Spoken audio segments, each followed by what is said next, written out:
안녕하세요. 사연에 빠지다의 DJ 민영입니다. 오늘 사연자는 믿을 수 없는 상황에 자신이 꿈을 꾸고 있는 줄 알았다는데요. 과연 어떤 사연인지 들어보시겠습니다. 오늘도 두 가지 사연 준비되어 있어요. 끝까지 들어주실 거죠? 그럼 바로 시작할게요. 구독과 좋아요 잊지 말고 꾹 눌러주세요. 안녕하세요. 저는 60대 아저씨입니다. 제 주변 친구들을 보면 다들 자식들 시집장가까지 다 보내고 손주도 봐서 다들 만나면 손주, 손녀 자랑만 해요. 일도 다 은퇴하고 아내와 등산도 다니고 여행도 다니면서요. 그런데 제 삶은 또래 친구들과는 좀 다릅니다. 저는 혼자 살아요. 그리고 회사도 하나 운영하고 있습니다. 제 인생에 있어 가장 중요한 게 바로 제 회사예요. 이제 내 인생도 다 끝났구나 절망하던 순간 사업을 시작해서 지금까지 쭉 성장하며 지금에 이르렀거든요. 사실 제 인생이 기구하다면 좀 기구합니다. 가족까지 다 버리고 선택했던 가장 사랑했던 여자를 잃었어요. 그 이후로 정신이 나간 사람처럼 살았었는데 지금의 사업을 시작하게 되면서 큰 힘과 용기를 얻고 사람처럼 살 수 있게 되었습니다. 가끔 혼자라는 게 외롭고 지칠 때도 있어요. 친구들이 자식 결혼시킨다고 하고 손주 돌잔치라고 연락이 오면 나는 그동안 뭘 했나 싶기도 하고요. 하지만 어쩌겠습니까? 쉬지 않고 앞만 보며 달려오다 보니 결국은 혼자 남겨진걸요. 그래서 더 일에 열심히인 것 같아요. 그리고 제가 함께 일하는 직원들은 저처럼 살지 않기를 바라는 마음에 회사 복지만큼은 대기업만큼 지원해줍니다. 그러다 보니 우리 회사 직원들은 다들 결혼도 일찍 했고 아이를 키우는 직원들도 많아요. 제가 30년 넘게 회사를 운영하면서 느끼는 건데 직원들이 가정에서 편안함을 느껴야 회사 일도 열심히 하고 다른 회사로 이직도 안 하더라고요. 그래서 제 사업 목표가 신입사원으로 들어온 직원들이 10년이고 20년이고 고민하지 않고 우리 회사를 평생 직장이다 생각하고 다닐 수 있게 해주는 겁니다. 그래도 제 목표가 잘 이루어지고 있는지 우리 회사 가족들은 모두 가족 같아요. 친구에게 제 입으로 이런 이야기를 하면 제가 사장이라서 그런 소리 하는 거라고 하겠지만 실상이 그래요. 우리 회사에 신입으로 들어와서 안 그만두고 10년을 넘게 다닌 직원이 대다수인데다가 계약직으로 뽑은 직원들도 대부분이 다들 3개월 지나면 정직원으로 전환하겠다고 했어요. 어쨌든 제 인생은 작은 섬에 혼자 덩그러니 남겨진 호랍이라도 회사에서만큼은 직원들과 가족처럼 지내려고 노력하고 있습니다. 30도 안 돼서 아내 죽고 혼자 돼서 지금까지 난 죄인이니 혼자 살아야 한다 속죄하는 마음으로 살았지만 지금 와 생각해보면 40대 50대라도 좋은 사람 만나서 살아볼 걸 하는 생각도 듭니다. 물론 지금 와 이야기해봐야 소용없는 소리지만요. 만약 지금 다시 그때로 돌아간다고 해도 저는 용기가 없어 그렇게 하지 못했을 거예요. 사실 아예 기회가 없었던 건 아니에요. 사업이 잘 되고 나서 부모님이나 형제들이 여자 좀 만나보라고 여기저기서 선자리를 주선해줬지만 제 마음이 전혀 내키지 않았어요. 한 번은 제가 여자 만날 생각을 아예 안 하고 매일 일만 하고 있으니 어머니께서 답답하셨는지 억지로 선자리에 내보낸 적도 있었어요. 그런데 선자리에서 여자와 이야기를 하는데도 죽은 아내가 자꾸만 눈앞에 아른거려 대화를 이어갈 수 없었어요. 그때 이후로는 부모님과 형제들에게 아예 선포했죠. 난 여자 만날 생각 없다고요. 아이고 답답한 너. 집 팔자가 더러워 떠난 년이 뭐가 불쌍하다고? 저 좋은 나이에 여자도 안 만나고 혼자 늙어 죽겠대. 아유, 아이고 내 팔자야. 어머니 그런 소리 좀 하지 마세요. 어머니 며느리가 팔자가 더럽긴 뭐가 더러워요. 그냥 나 같은 모질이 같은 놈 만나서 고생만 하다가 간 거지. 불쌍한 사람 괜히 욕 보이지 말고 그만 좀 하세요. 아내가 죽고 난 뒤에야 알게 된 것들이 너무도 많습니다. 아내를 생각하면 미안함 밖에 없어요. 아내와 저는 20대 중반에 다방에서 만났어요. 저는 군대를 제대한 복학생이었고 아내는 다방 종업원이었습니다. 동네 친구들과 종종 다방에 갔었는데 그때 제가 아내를 보고 첫눈에 반해 몇 달을 쫓아다녔어요. 그러다 아내가 제 마음을 받아주자마자 저는 무조건 아내와 결혼하겠다고 아내를 데리고 집에 갔습니다. 그때 부모님과 형제들은 모두 다 제 결혼을 반대했어요. 이유야 뻔했죠. 아내가 다방에서 일했다는 걸 부모님도 형제들도 다 알다 보니 절대 안 된다는 거였어요. 이 자식이 미쳤나? 다방에서 커피나 타고 웃음이나 팔던 년을 데리고 와서 장가를 가겠다니? 너 제정신이야? 아버지는 한의사세요. 동네에서 가장 큰 한의원을 운영하고 계셨죠. 평생 공부만 하고 환자들만 돌보던 분이다 보니 굉장히 고지식하십니다. 그런 분이 다방에서 일하던 여자를 며느리로 인정할 리 없었어요. 더군다나 제가 살던 동네가 워낙 작은 동네라 동네 사람들끼리 서로 수저가 몇 개인지까지 다 알아요. 그런 동네에서 소문이라도 잘못 돌면 제 혼삿길은 막힌 거나 다름없었죠. 그런 상황에서 제가 다방에서 일했던 여자와 어울려 다니니 부모님은 어떻게든 헤어지게 하려고 용을 쓰셨어요. 아버지, 수연 씨가 다방에서 일한 건 아주 잠깐이에요. 지금은 간호조무사 한다고 학원도 다니고 있고요. 아유, 꼴값 떨고 있네. 송충이는 솔잎을 먹어야 하는 거야. 그 여자가 이 좁은 동네에서 다방에서 실실 웃음 팔고 다니고 모르는 사람이 없는데 나더러 그 여자한테 제주씨라고 부르라는 거냐? 말도 안 되는 소리를 하고 있어. 그런 소리 하지 말고 당장 헤어져.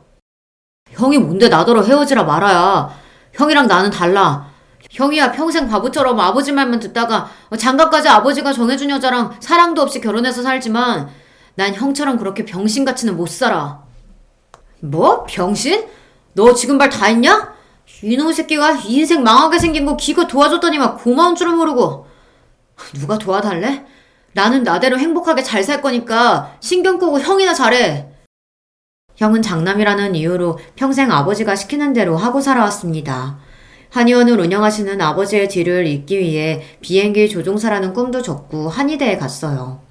거기다가 대학 졸업하자마자 아버지께서 소개한 여자와 선을 봐서 2달도 안 돼서 식을 올렸죠.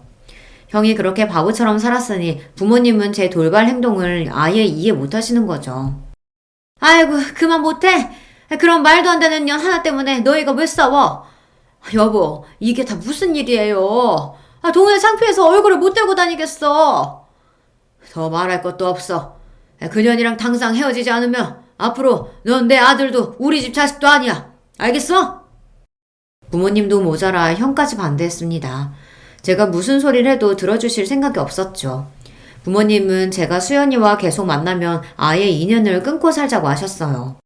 저는 아내와 도저히 헤어질 수가 없어 그대로 집을 나와 무작정 서울로 올라갔습니다.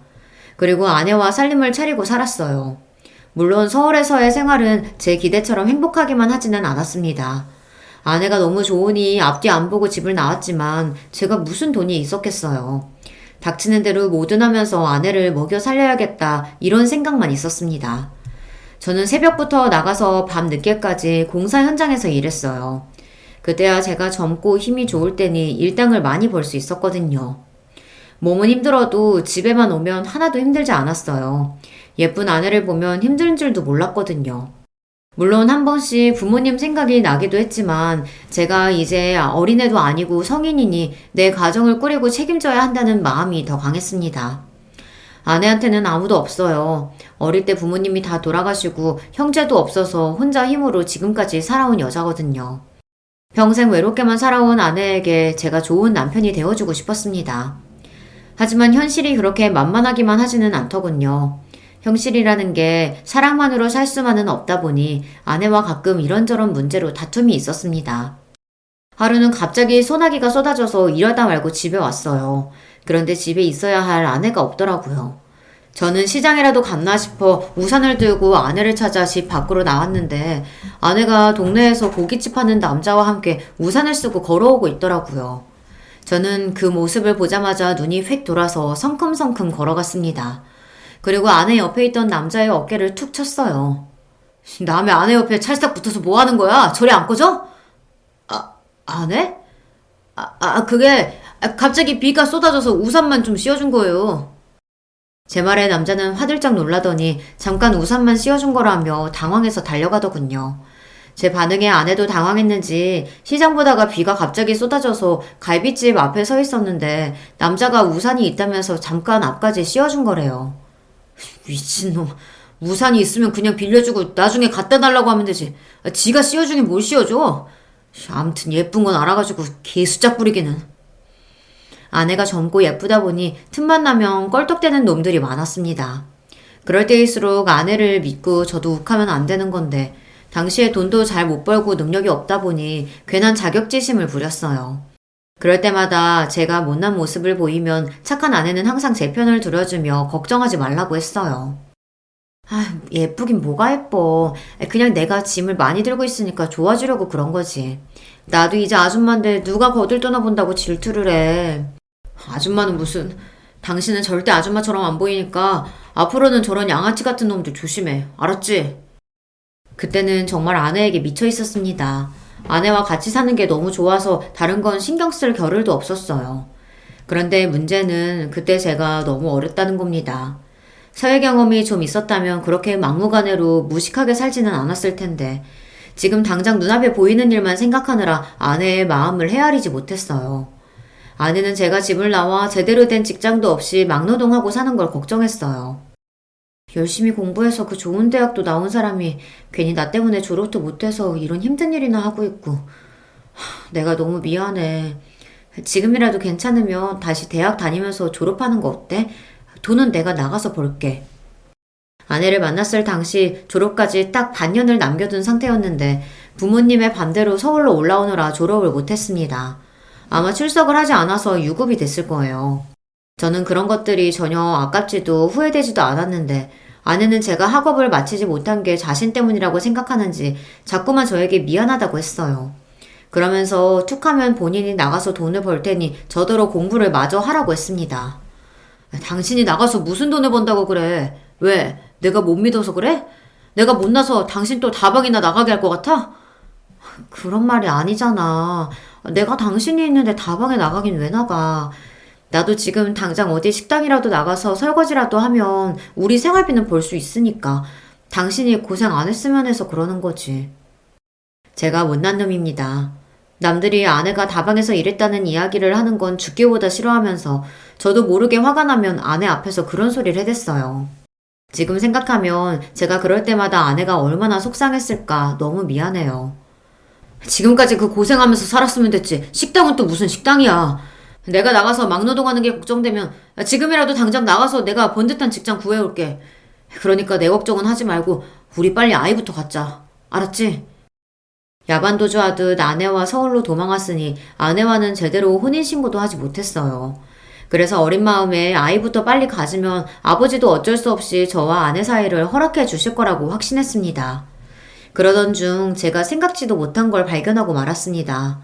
주말 아침 아내가 교회에 갔길래 혼자 라면이라도 끓여 먹으려고 서랍장을 열었더니 거기에 무슨 약이 하나 있더라고요.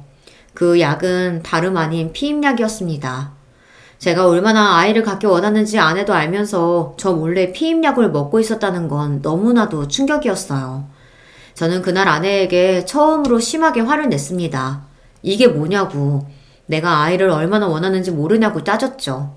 그러자 아내가 하는 말이 자신은 지금 당장 아이를 낳을 생각이 없답니다. 지금 우리 형편에 애는 무슨 애야. 내가 임신이라도 하면 당신 아버지가 허락해 주실 거라고 기대해서 그러나 본데 내가 보기엔 내가 새로 태어나기 전까지 당신 부모님께 허락 못 받을 거야. 당신한테 우리 부모님이 심하게 구신 건 나도 알지만 애까지 가진 며느리한테 반대하시진 않을 거야. 내가 알아. 우리 아버지 말은 그렇게 해도 은근 마음 약하다니까. 마음이 약해? 마음이 약해서 나한테 2년 전년 하시면서 아들 인생 망치지 말라고 그렇게 소리를 지르셨어? 차가운 눈으로 매몰차게 말을 하는데 제가 아는 아내가 아닌 것 같았어요. 사실 그때 저도 충격받았습니다. 그 전까지 저희 아버지나 어머니 그리고 형에게 별의별 모욕적인 소리를 들어도 아내가 저에게 우리 집 식구들에 대한 나쁜 소리를 한 적이 없어요. 제가 미안하다고 사과를 해도 항상 괜찮다고 했습니다. 저와 사는 동안은 본인이 감수해야 할 일인 것 같다고요. 제가 바보였습니다. 좋아하는 남자의 부모에게 그런 모진 소리까지 들었는데 괜찮을 사람이 어디 있겠어요. 당연히 많이 힘들고 도망가고 싶었겠죠. 저는 아내에게 할 말이 없었습니다. 스스로가 너무 이기적이라는 생각이 들었거든요. 제가 아내와는 헤어지고 싶지 않고 그렇다고 평생 부모님과 등지며 살고 싶지는 않으니 사랑한다는 이유만으로 옆에 있는 아내를 가장 힘들게 하고 있었던 거예요. 도저히 할 말이 떠오르지 않아 저는 입을 다물어 버렸습니다. 우리 상황에서 애까지 낳아서 키우면 그 애한테는 못할 짓 하는 거야. 난 내 자식은 나처럼 크게 하고 싶지 않아. 그제야 생각해보니 제가 아이를 갖자고 이야기했을 때 아내가 한 번도 좋아, 우리 아이 낳자라고 이야기한 적이 없다는 걸 깨달았어요. 아내는 저와 달리 우리의 미래를 더 깊게 생각한 겁니다. 지금 같은 형편의 아이를 낳으면 그 아이가 행복하게 클 수 없다고 판단한 거죠. 그 이후 저와 아내의 사이가 전과는 조금 달라졌습니다. 아내는 어딘가 묘하게 강하고 단단해진 느낌이 들었고, 저는 그런 아내가 언젠가 철없는 저에게 질려서 떠나버리면 어쩌나 겁이 났습니다. 그래서 부지런히 아내에게 든든한 남편이 될 수 있는 일을 찾았어요. 공사 현장을 다니면서 알게 된 현장 소장님이 있었는데 그분이 저를 좋게 보시고 아는 건설 사무소에 소개를 해줬습니다. 다행히 쉽게 취직이 돼서 저는 처음으로 양복을 입고 출근을 하게 됐습니다. 아내도 제가 새벽이 아니라 남들 출근할 때 출근하고 퇴근할 때 집에 들어오니 좋다고 하더라고요. 저도 아침마다 제 넥타이를 목에 걸어주는 아내의 모습을 보는 게 좋아 더 열심히 해야겠다 하는 생각이 들었습니다. 직장에 다니고 나니 신기하게도 집안이 안정적으로 변한다는 느낌이 들었어요. 공사 현장에 다닐 때는 일당은 많아도 일이 일정하지 않으니 항상 수입이 일정하지 않았는데 직장은 꼬박꼬박 같은 날 월급이 나오니 진짜 내가 우리 집 가장이구나 싶은 마음이 들더라고요. 아내도 이렇게만 살면 아이 낳고 살아도 좋을 거라고 처음으로 말했어요. 그런데 제 인생은 도대체 왜 이러는 걸까요? 이제 제가 바랬던 행복에 가까워지고 있구나라고 기대했던 순간 말도 안 되는 고난이 찾아왔습니다. 제가 너무 인생을 자만하고 살아왔나 봐요. 저는 아내를 만난 순간부터 지금까지 순탄하게 살아오지는 않았어도 제 곁에 아내가 있는 이상 저에게 불행은 없을 거라고 장담했어요. 앞으로 사는 동안 어떤 고난이 닥쳐도 아내가 옆에 있으면 어떤 일이든 헤쳐나갈 자신이 있었거든요. 그런데 저에게 없어서는 안 되는 존재이자 가장 소중했던 아내가 한순간에 사라지고 말았습니다. 그날만 생각하면 아직도 손이 덜덜 떨리고 눈물이 나요. 퇴근하고 아내가 좋아하는 순대를 사서 집에 가는 길이었는데 제가 살던 집 골목에 소방차가 길을 막고 서 있었어요.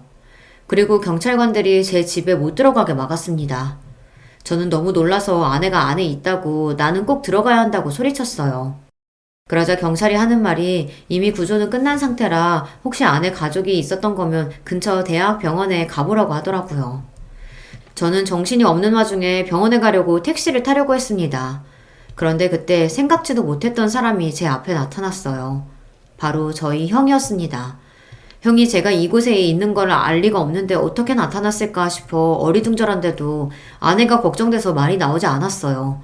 그냥 계속 빨리 병원에 가야 한다고 중얼거릴 뿐이었죠. 그런데 그때 형이 하는 말이 기가 막혔습니다. 형 말이 아내가 죽었대요.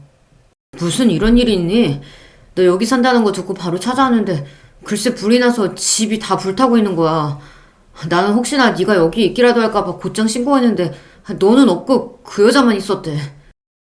알고 보니 집에 불이 난 걸 보고 소방서에 신고한 게 형이랍니다. 제가 집을 나가고 아버지가 계속 저를 수소문했었는데 오늘에서야 제가 이곳에 사는 걸 알아서 마침 집에 온 거랍니다. 그래서 불이 난 걸 본 거고요. 수연이 어딨어? 우리 수연이 어디 있냐고? 바로 병원으로 이송됐는데 병원 도착하기 전에 이미 죽었대. 제가 기억나는 건 거기까지입니다. 형 입에서 수연이가 죽었다는 말을 듣고는 저는 그대로 쓰러지고 말았어요. 그리고 눈을 떴을 때는 병원이었습니다. 저는 어떻게든 몸을 일으켜 일어나 당장 수연이에게 가겠다고 했지만 형이 말렸어요. 너 그동안 도대체 어떻게 산 거야? 의사 말이 너 몸 상태가 너무 안 좋아서 며칠 입원해야 하던데. 형은 제 걱정에 그동안 뭘 한 거냐고 다그쳤지만 저는 들리지 않았습니다. 수연이 생각만 나서 눈물만 났어요. 제 몸이 어떤 상태든 상관없었습니다. 저는 그냥 수연이에게 너무 미안했습니다.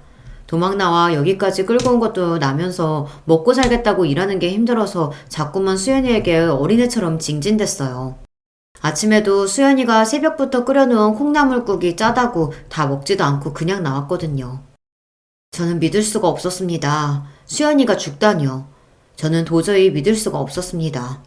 꿈이라고 생각하고 싶었어요. 그래서 저는 아무것도 하지 않고 잠만 잤습니다. 자다가 눈이 떠지면 또 눈을 감고 또 깨면 계속 잤어요. 그대로 수연이를 따라 죽어버렸으면 좋겠다 싶었거든요. 병원에 며칠 그러고 있었더니 옆에서 보고 있던 형이 답답했는지 태어나자마자 저를 끌고 본가로 들어갔습니다. 아버지는 저를 보자마자 욕을 하고 소리를 질렀지만 제 귀에는 아무것도 들리지 않았어요. 미친놈. 여자한테 미쳐서 부모 버리고 집까지 버리고 나가더니만 결국은 정신이 완전히 돌아버려서 돌아왔구나. 어이구, 멍청한 놈. 아이고, 고생하고 온 애한테 왜 욕을 하고 그래요? 어서 들어가서 좀 쉬어라. 아버지 말이 맞았습니다. 저는 정신이 온전치 않았어요. 누군가 제 머리를 망칠로 두들겨 패기라도 한 것처럼 멍하니 정신이 없었습니다. 눈을 뜨면 계속 수연이 생각만 하다가 눈을 감으면 눈물이 났어요. 지금 생각해도 스스로가 참 병신 같아요. 그때 그러고 있으면 안 되는 건데 슬픔에 숨어서 폐인처럼 살았습니다. 그래서 수연이의 마지막을 보지 못했어요. 그 여자 찾아올 가족도 없는 것 같아서 그냥 내가 화장해서 바다에 뿌렸어. 괜히 어디다가 모셔두고 하면 너 더 마음 못 잡고 살 것 같아서. 형 마음대로 그렇게 하면 어떡해. 찾아올 가족이 없기는 왜 없어. 내가 있는데. 그리고 우리 수연이 그 여자 아니야. 내 아내라고. 형이 병원에서 시신을 수습해 화장했대요. 그러고는 바다에 뿌렸답니다. 저는 왜 그랬냐고 그래도 나한테 물어봤어야 하는 거 아니냐고 소리쳤지만 형은 들어주지 않았어요. 기껏 뒷수습 다 해줬더니만 고마운 줄도 모르는 한심한 놈이라고 욕만 해댔죠. 미친놈. 한심한 소리 하고 있네. 너희끼리 철없이 소꿉놀이나 해놓고 아내는 무슨 아내냐? 헛소리 좀 하지 말고 정신 차려. 맞습니다. 저는 세상에서 제일 한심한 놈이 맞아요. 사랑하는 여자 하나 지키지 못하고 마지막 가는 길까지 배웅해주지 못했으니까요. 더 가슴 아픈 건 저에게 남은 게 아무것도 없다는 겁니다. 부모님께 허락도 못 받고 야반도주한 거라 둘이 혼인신고도 하지 않은 채 살았어요. 거기다가 집이 다 불타버렸으니 제 물건이나 수연이 물건까지 싹 다 사라져 버렸습니다. 그렇게 생각하니 더 힘들었습니다. 마치 제가 수연이를 만나 사랑하고 함께 살았던 시간이 현실이 아니라 꿈만 같았거든요. 수연이는 제 마음속에 꿈처럼 찾아왔다가 꿈처럼 사라졌습니다. 저는 수연이가 죽었다는 걸 인정하는 데까지 꼬박 1년이 걸렸습니다. 1년 동안 집 안에 처박힌 채 폐인처럼 지내다 함께 서울로 올라가기 전까지 수연이와 연애하면서 주고받았던 편지들을 방에서 찾았어요. 그 편지들을 하나하나 보고 나니 내가 이러고 있으면 안 되겠다라는 생각이 들더라고요. 수연이가 나를 보며 가장 행복해했던 그때처럼 제가 책임감 있는 모습으로 살아야겠다 다짐했어요. 그래서 다시 서울로 올라갔습니다. 부모님과 형은 뭐하러 서울에 다시 올라가냐고 하시며 그냥 여기서 새로운 직장 구하라고들 하셨지만 그러고 싶지 않았어요. 조금이나마 아내와의 추억이 남아있는 그 동네로 다시 돌아가고 싶었습니다. 거기서 원래 다니던 직장을 다니면서 착실하게 돈을 모으기 시작했어요. 그리고 몇 년 되지 않아 모은 돈을 기반으로 저도 건설 사무소를 차렸습니다. 제가 다른 능력은 없어도 영업 능력은 좀 타고났는지 손대는 일마다 일이 술술 풀려 금방 자리 잡고 10년 사이에 직원 2명에서 30명까지 늘어날 정도로 성장했어요. 최근에 사무실이 늘어서 직원이 50명이 넘었으니 꽤 규모가 커졌죠. 부모님은 두 분 다 돌아가시기 전까지 제 걱정만 하다가 돌아가셨어요.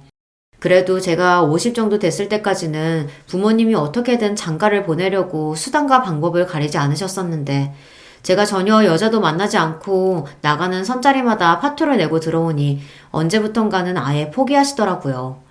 그나마 하는 사업이 잘 되기 시작하니 오히려 한시름 놓았다고 하셨어요. 그러던 중 아버지가 먼저 돌아가시고 어머니께서 몇 년 전에 돌아가셨는데 어머니께서 이상한 소리를 하셨습니다. 그때 내가 너희 아버지나 형한테 그러지 말라고 말렸어야 했는데 나는 네가 그 애만 없으면 멀쩡하게 결혼해서 잘 살 줄 알았어. 나까지 너랑 걔한테 그런 상처 줘서 미안해. 아휴, 그 어리고 고운 애가 혼자 얼마나 힘들게 살았을까. 엄마가 지옥에 가서 대신 천벌 받을게. 미안해, 아들. 당시에는 단순히 어머니께서 지난날 저와 수연이의 사이를 반대하셨던 게 미안해서 끝까지 마음에 걸렸었나 보다 했는데 시간이 지나고 나니 어머니의 마지막 말이 걸렸습니다. 어리고 고운 애가 혼자 얼마나 힘들게 살았을까라는 말이요. 수연이는 이미 죽은 지 몇십 년이 됐고 그 전까지는 항상 저와 함께였었는데 혼자 힘들게 살았다는 게 무슨 의미일까 싶어서요. 하지만 이미 어머님, 아버님 두 분 다 돌아가셨으니 그 의미를 알 수 없었습니다. 형도 그때 당시의 일에 대해서는 일절 꺼내지 않으니 굳이 제가 먼저 꺼낼 수가 없었죠. 그리고 저도 나이가 드니 지난 과거의 일은 가슴에 묻고 살고 싶었어요. 지난일에 매여있기엔 현실이 너무 바빴거든요. 저에게는 남들 다 있는 처자식은 없어도 회사가 있습니다. 저에게 회사는 가족이자 친구였어요. 제가 사람도 잘 안 만나고 회사 일에만 열중하다 보니 주변에서는 물려줄 사람도 없는데 뭘 그렇게 회사를 열심히 키우냐고 했습니다.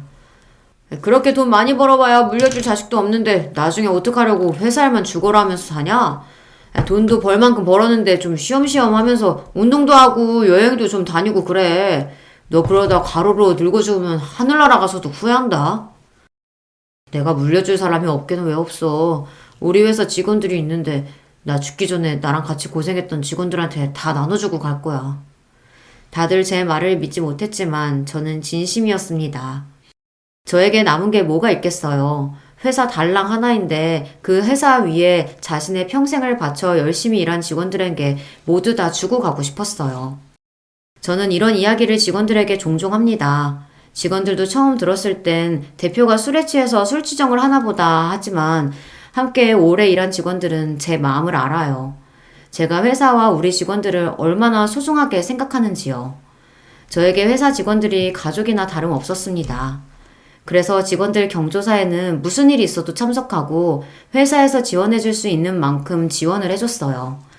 제게는 가장 소중한 회사를 위해 일해주는 직원들이 걱정 없이 행복해야 제 회사를 위해 더 힘써줄 걸 아니까요. 회사에 2, 3년 전 입사한 남자 직원이 하나 있어요. 대학 졸업하고 다른 회사 다니다가 경력직으로 입사했는데 함께 일하는 직원들이 다들 칭찬하더라고요. 나이에 비해 성숙하고 일도 깔끔하게 잘한다고요. 사실 그전까지는 다른 회사에서 일하다 온 직원이니 그렇게 눈여겨보지는 않았어요. 우리 회사 특성상 신입사원으로 들어와서 대부분 오래 일한 직원들이 많아서 다른 회사에서 이직해온 사람은 어쩐지 의리가 없다는 느낌이 들었거든요. 그런데 몇 년 지켜보다 보니 직원들 말대로 사람이 괜찮았어요. 왜 나이가 들면 그런 게 다 보이잖아요. 아무리 회사 상사고 대표라 예의를 지키고 잘한다고 해도 이 사람이 가정교육을 어떻게 받았는지 집안 분위기는 대략 어떨 것 같은지 좀 보이더라고요. 제가 제 자식은 안 키워봤어도 30년 넘게 혼자 운영하면서 수많은 직원들을 뽑고 겪어봤으니 그런 안목이 좀 생기더라고요. 그 직원은 누가 봐도 화목한 가정에서 가정교육을 잘 받은 것 같아 보였어요. 그 직원이 3년차쯤 됐을 때 회식 자리에서 처음으로 사적인 이야기를 좀 했는데요. 경력직이라고 해도 이제 회사에 들어온 지 3년이 된 대리다 보니 저와는 따로 이야기를 나눌 기회가 없었어요. 그런데 회식 자리에서 제 건너편에 앉았더라고요. 흔히들 직장 동료들과 이야기를 나누듯 여자친구는 있냐, 집은 어디냐 이런 식의 이야기를 나눴는데 둘이 이야기를 나누다 보니 훨씬 더 사람이 괜찮아 보였어요. 술이 꽤 들어간 상태로 사적으로 대표를 대하는데도 눈이 총명하고 흐트러지는 거 없이 말을 예의 바르게 잘하더라고요. 거기다가 결혼할 여자친구가 있는데 어머니가 혼자시라 마음이 쓰인다는 고민까지 털어놨어요. 어머님이 혼자서 아들을 아주 바르게 잘 키우셨네. 아버지께서 하늘에서 보시면 많이 뿌듯해 하시겠어. 늙으면 이게 문제입니다. 요즘 젊은 사람들은 아무리 회사 대표라도 직원들 가정사에 이러쿵저러쿵 떠드는 거 싫어한다는데 제가 또 그걸 잊고 오지랖을 부렸어요. 어머니가 혼자 계신다는 말에 저는 당연히 아버지가 돌아가셨다는 이야기인 줄 알았습니다. 아버지께서 돌아가셨는지는 저도 사실 잘 몰라요. 그냥 제가 태어나기 전에 부모님이 헤어지셨다고만 들었거든요. 직원의 말에 저는 순간 당황해서 바로 사과했습니다. 내가 늙어서 뭘 모르고 괜한 주책을 부렸다고요. 그러자 직원이 아니라고 오히려 손사래를 쳤어요. 아니에요, 대표님. 제가 괜히 제 개인적인 이야기를 해서 그렇죠. 대표님이 너무 편하게 잘해주셔서 제가 너무 말을 많이 했나 봐요. 신경 쓰지 마세요. 이런저런 이야기를 나누다 보니 참 요즘 사람 같지 않게 마음 씀씀이가 따뜻하고 속이 깊은 것 같더라고요. 그래서 나중에 회식이 끝나고 돌아갈 때 우리 회사에 오래 있어달라고 대표로서 아부 좀 했습니다. 그러자 알겠다고 꼭 그렇게 하겠다고 크게 대답하며 활짝 웃어 보이는데 그 모습이 마치 저의 젊은 날을 보는 것 같아 기분이 좋았습니다. 그 이후로도 그 직원을 보면 제 기분이 좋았어요. 언제나 활기차고 열심히 하는 모습을 보고 있으면 저도 힘이 생기면서 원동력이 되더라고요. 사람 마음이 다 똑같은 게 얼마 뒤 승진 심사가 있었는데 저를 도와주는 이사와 부장들 모두가 과장으로 그 친구를 모두 추천하더라고요. 입사한 지 오래되진 않았어도 모든 역량에서 다른 직원들보다 훌륭하다고요. 저는 행복했습니다. 사업이라는 게 제가 아무리 열심히 해도 주변 상황이 따라주지 않으면 안 되는 거잖아요. 저는 상황도 알아서 잘 따라주고 직원 복까지 있는 것 같아 항상 감사하는 마음으로 살았습니다. 그리고 종종 아내를 보내줬다는 바다에 가서 그런 이야기들을 늘어놓고는 했어요. 당신 덕분에 나만 호강하고 사네. 너무 보고 싶다. 제가 생각해도 주책인 게 아내를 떠나보낸 지가 30년이 훌쩍 넘었는데도 저는 아직도 아내를 잊지 못했어요. 물론 그때 사진을 보고 있으면 저도 기가 막혀요. 아내는 젊고 예뻤던 모습 그대로 제 마음에 남아있지만 저는 쭈구리 할아버지가 되었으니까요. 얼마 뒤 좋은 소식을 들었어요. 최근 과장으로 승진한 그 직원이 올해 연애한 여자친구와 결혼한다고 하더라고요. 저는 진심을 다해 축하했습니다. 그리고 필요한 게 있으면 언제든 이야기하라고 했어요. 얼마 뒤 직원의 결혼식 날이 밝았습니다.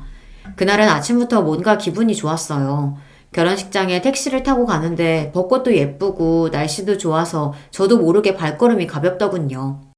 그럴 때 보면 저도 나이를 헛먹었어요. 이 나이에 벚꽃을 보고 설레는 걸 보면 말이죠. 평소 제가 아끼던 직원이기도 하고 저에게 주례를 부탁했으니 서둘러 결혼식장으로 향했습니다. 처음 하는 주례라 긴장돼서 택시를 탔어요. 준비한 주례사를 한 번이라도 더 읽어보려고요. 사실 제가 결혼은 했었어도 호적상은 미혼이고 자식도 없잖아요. 이런 제가 주례를 한다는 게 직원에게 미안해서 다른 사람에게 부탁하라고 좋게 거절했는데 직원이 하는 말이 우리 회사에서 근무하는 동안 느낀 건데 제가 회사 대표가 아니라 마치 진짜 아버지 같아 꼭 주례를 해줬으면 한다고 하더라고요. 사실 제가 아버지가 없이 자라서 아버지가 계시면 어떤 느낌일까 많이 궁금했었는데 대표님께서 저 결혼 준비한다고 휴가도 넉넉하게 주시고 신혼집에 모텔하고 보너스도 주셔서 정말 감사했어요. 사장님께서 꼭 주례해 주셨으면 좋겠는데 한 번만 더 생각해 주세요. 이렇게 이야기하는데 어떻게 모르는 척을 하겠어요. 저도 고민할 것도 없이 알겠다고 제가 주례를 하겠다고 했습니다. 직원들 앞이라 분위기에 휩쓸려 하겠다곤 했는데 긴장이 되기는 많이 되더라고요. 택시에 내려서도 연신 숨을 몰아쉬었어요. 결혼식장을 보니까 더 떨리더라고요. 꼭 대학 수능 시험 보러 가던 심정 같기도 해서 그대로 도망가고 싶은 마음마저 들었습니다. 그런데 도망갔으면 큰일 날 뻔했어요. 그날 결혼식장에서 말도 안 되는 사람을 보고 말았거든요. 제가 죽기 전까지는 절대 볼 수 없을 거라고 생각했던 사람, 바로 아내를 만났습니다. 지금 생각해도 믿기지 않아요. 분명 죽은 줄 알았던 사람인데 그 사람이 어떻게 제 눈앞에 있나 싶어서요. 이게 도대체 무슨 말이냐고요. 결혼식장에 들어서서 오늘의 주인공인 회사 직원을 찾았어요. 직원은 멋진 턱시도를 입고 저를 보자마자 웃으며 다가오더군요. 그러더니 곧장 접수대에 서 있는 가족에게 저를 소개했어요. 어머니, 이쪽은 우리 회사 대표님이세요. 대표님, 이쪽은 저희 어머니십니다. 푸른 치마와 옥색 저고리를 입은 우아한 모습의 여자분이 고개를 돌리는데 저는 보자마자 놀라서 그 자리에 주저앉고 말았습니다. 순간 정신을 잃기라도 한 것처럼 정말 눈앞이 하얗게 변했어요. 그때 바닥에 넘어진 저를 보고 놀라 눈이 휘둥그레진 직원이 제 어깨를 잡으며 부축했습니다. 대표님, 괜찮으세요? 저는 순간 이곳이 어딘지 저를 부축하는 직원이 뭐라고 하는지 하나도 들리지 않았습니다. 오로지 제 눈앞에 한복을 입고 있는 제 아내만 눈에 보였어요. 아내는 30년 전 그때의 모습 그대로였습니다. 저는 주름만 잔뜩인 할아버지인데 아내는 여전히 아름답더라고요. 아내도 저를 알아봤는지 눈동자가 세차게 흔들렸습니다. 저는 정신을 번쩍 차리며 아내에게 바짝 다가갔습니다. 그리고 아내의 어깨를 덥석 잡았어요. 여보, 수연아, 당신이 어떻게 여기 있을 수가 있어? 당신이 살아 있었던 거야? 그 순간 제 뒤에 있던 직원이 놀라서 휘둥그레진 표정으로 저를 밀어냈어요. 대표님, 지금 뭐 하시는 거예요? 우리 어머니께 여보라뇨. 이 손 놓으세요. 아내를 만났다는 놀라움에 손에 힘이 바짝 들어간 저는 직원이 제 손을 떼어놓으려고 하는데도 손이 떨어지질 않았어요. 그 순간 아내도 당황했는지 못 볼 걸 보기라도 한 것처럼 손을 떨었습니다. 주영아, 이 사람이 왜 여기 있어? 너희 회사 대표님 결혼도 안 한 싱글이라고 하지 않았어? 아내도 이 상황이 혼란스러운 건지 말까지 더듬으며 어쩔 줄 모르더군요. 그러더니 제 눈도 쳐다보지 못하고 혼잣말을 중얼거렸어요. 당신 분명 다른 여자랑 결혼해서 외국에 있다고 했는데 어떻게 지금까지 혼자 살고 있었지? 엄마, 왜 그래? 지금 혼자 뭐라고 하는 거야? 엄마도 우리 대표님이랑 아는 사이인 거야? 그 순간 믿을 수 없는 일이 벌어졌습니다. 아내가 직원의 손을 잡았어요. 그러더니 하는 말이 충격적이었습니다. 주영아, 사실은 이 사람이 바로 네 아버지야. 엄마는 정말 몰랐어. 이 사람이 너희 회사 대표일 줄은 정말 몰랐다고. 그 순간 저도 직원도 둘 다 너무 놀라 말문이 턱하고 막히고 말았습니다. 지난 3년 동안 직원으로만 생각했던 친구가 글쎄 제 친아들이었답니다. 충격도 잠시 결혼식 시간이 다가오자 로비는 하객들로 붐볐습니다. 저는 이대로 줄에는 절대 설 수 없을 것 같아 결혼식장에 부탁해서 급한 대로 업체에 주례를 부탁했어요. 신랑이 제 아들일지도 모르는 상황에서 뻔뻔하게 줄에서게 설 수는 없으니까요. 어쨌든 결혼식은 마무리가 되었고 저는 제 직원이자 아들인 주영이가 메시지로 보내준 아내의 집으로 찾아갔습니다. 그리고 저와 아내, 주영이의 안사람이 된 며느리까지 넷이 모여서 오늘 일에 관해 이야기를 나눴어요. 저와 주영이는 둘 다 아내가 말을 해줄 때까지 기다렸습니다. 그러니까 그게 어떻게 된 일이냐면 나는 당신이 다른 여자와 결혼을 약속한 줄만 알았어. 그리고 분명 당신 아버지가 결혼한 여자랑 외국에 갔다고 했단 말이야. 저는 아내의 말이 도대체 무슨 말인지 몰랐습니다. 대충 들어도 저와 아내의 사이에 오해가 너무도 많은 것 같았어요. 그날 아내와 저는 밤새도록 이야기를 나눴습니다. 벌써 30년도 더 된 일이었지만 저나 아내나 둘 다 당시에 너무도 힘들었던 일이기에 기억이 또렷했어요. 이야기는 이랬습니다. 저와 아내가 헤어지게 된 게 다 아버지와 형의 계획이더군요. 제가 집을 나가고 얼마 후 아버지는 사람을 써서 제가 어디에 있는지 금방 알아냈대요. 그러고는 그때부터 형을 시켜 아내를 만나 저와 떼어놓으라고 했답니다. 내 동생 결혼할 여자 있어요. 그 여자는 집안도 판사 집안인데다가 외국에서 공부도 하고 와서 아주 똑똑한 여자라고요. 그런 여자를 두고 수근이가 당신 같은 여자랑 정말 결혼할 것 같아요? 형이 무슨 소리를 해도 처음엔 아내는 믿진 않았답니다. 형이 뭐라고 하든 지금 함께 사는 건 아내와 저니까요. 아내도 저와 헤어질 생각 없다고 당당하게 말했대요. 그래서 저에게도 말 안 하고 아무 일도 없다는 듯 지낸 거고요. 그런데 얼마 지나지 않아 형이 또 찾아왔답니다. 그러더니 아내에게 하지 말아야 할 모진 소리까지 한 거죠. 우리가 이런 짓까지는 안 하려고 했는데 당신이 하도 거머리처럼 내 동생한테서 안 떨어져서 내가 뒷조사를 좀 했거든? 당신 고등학교도 졸업 못하고 이 동네 저 동네 다방에서 몸 팔고 다니다가 유부남이랑 바람 피워서 그 유부남 마누라한테 고소도 당했다면서? 그건 유부남인지 모르고 만난 거였어요. 그 남자가 속여서 정말 몰랐다고요. 아내가 저를 만나기 전에 만났던 남자가 작정하고 유부남인 걸 속이는 바람에 아내는 그 남자의 아내에게 고소까지 당했었대요. 그 일을 형이 알아낸 거고요. 합의금도 못 내서 구치소까지 갔다 왔다던데 그런 더러운 몸으로 감히 내 동생을 넘봐? 지금 당장 내 동생이랑 안 헤어지면 이 사실 내 동생한테 다 말할 거니까 그런 줄 알아. 제발 그러지 마세요. 다 옛날 일이고 정말 모르고 그런 거예요. 벌써 다 받았다고요. 주제를 알아야지. 우리 집안에서 당신 같은 여자를 며느리로 인정이나 할 것 같아? 그나마 지금 헤어지면 아버지가 월세 보증금 정도는 준다고 하니까 돈이라도 줄 때 먹고 떨어져. 형은 하다하다 아내의 과거까지 들춰내며 아내의 치부를 알아냈나 봐요. 아내와 제가 다방에서 만나긴 했지만 그 전의 일은 제가 모르다 보니 아내는 절대 저에게 지난 과거를 들키고 싶지 않았다고 하더라고요. 그래서 형이 자신의 과거를 알았다고 했을 때 심장이 철렁 내려앉았답니다. 그 일을 제가 알게 되면 당연히 헤어지자고 할 것 같아서요. 제가 지금 당장 헤어지자고 해도 수근 씨가 나랑 절대 안 헤어지겠다고 할 거예요. 아내는 어떻게든 저와 헤어지고 싶지 않아 눈물을 뚝뚝 흘리며 특별한 명분이 없으면 제가 쉽게 헤어져 주지 않을 거라고 했지만 형은 그런 걱정은 하지 말라고 했답니다. 우리가 다 알아서 할 거니까 그쪽은 수근이 앞에서 더러운 과거 다 까발려주고 싶지 않으면 돈 줄 때 이거나 받고 그냥 빨리 짐이나 싸서 나가요. 괜히 버티지 말고. 아내는 결국 저와 헤어지는 길을 택한 거죠. 지금이야 그깟 과거 뭐라고 그런 일 때문에 나를 버렸나 싶지만 당시에 아내도 저도 둘 다 20대의 어린 나이였으니 깊게 생각은 못했을 거예요. 아내도 무서웠답니다. 자신의 과거를 내가 알게 되면 만약 내가 변해버리면 그게 더 힘들 것 같았대요. 집에 불이 난 건 아내도 나중에 알았답니다. 형이 다 알아서 하겠다고만 했지 어떻게 할지는 말하지 않았으니까요. 더군다나 형이 준 돈으로 집까지 구하고 얼마 뒤 아내는 임신이라는 걸 알았답니다.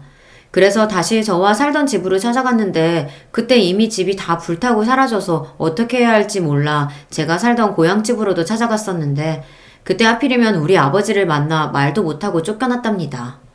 이런 여우 같은 년이 여기가 어디라고 왔어? 우리 수근이 너 같은 거 진작 다 있고 결혼해서 외국 나가서 잘 살고 있으니까 괜히 앞길 막지 말고 다시는 여기 찾아오지 마.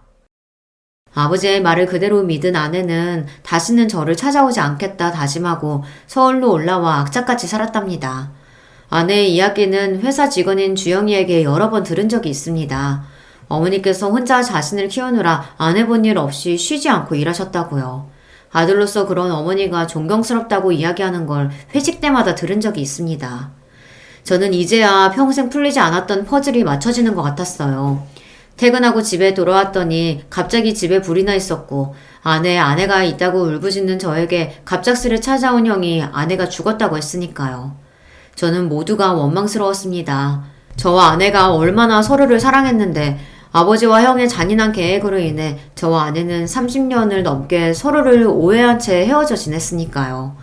그러는 동안 제 아들은 아버지도 없이 30년을 살았어요. 저는 너무 억울해서 이대로 넘어갈 수는 없었습니다. 저는 곧장 형을 찾아가 난동을 피웠습니다. 형수와 조카들이 있었지만 눈에 뵈는 게 없었어요. 눈에 보이는 대로 다 부수고 망가뜨렸습니다. 그러자 형이 놀라서 저를 말렸어요. 그러면서 저에게 쌍욕을 하더라고요. 이 미친놈아! 너 몇 년 동안 형한테 연락도 안 하고 지내더니 다짜고짜 찾아와서 이게 무슨 짓이야? 아무 일도 없다는 듯 뻔뻔하게 구는 형의 얼굴을 보는데 저는 더 미쳐버리겠더군요. 그때 장식장 한편에 놓여있는 가족 사진이 눈에 들어왔습니다. 아버지와 어머니께서 살아생전에 형 가족과 함께 찍은 사진이었어요. 그 사진을 보는 순간 저는 눈이 돌아버리는 것 같았습니다.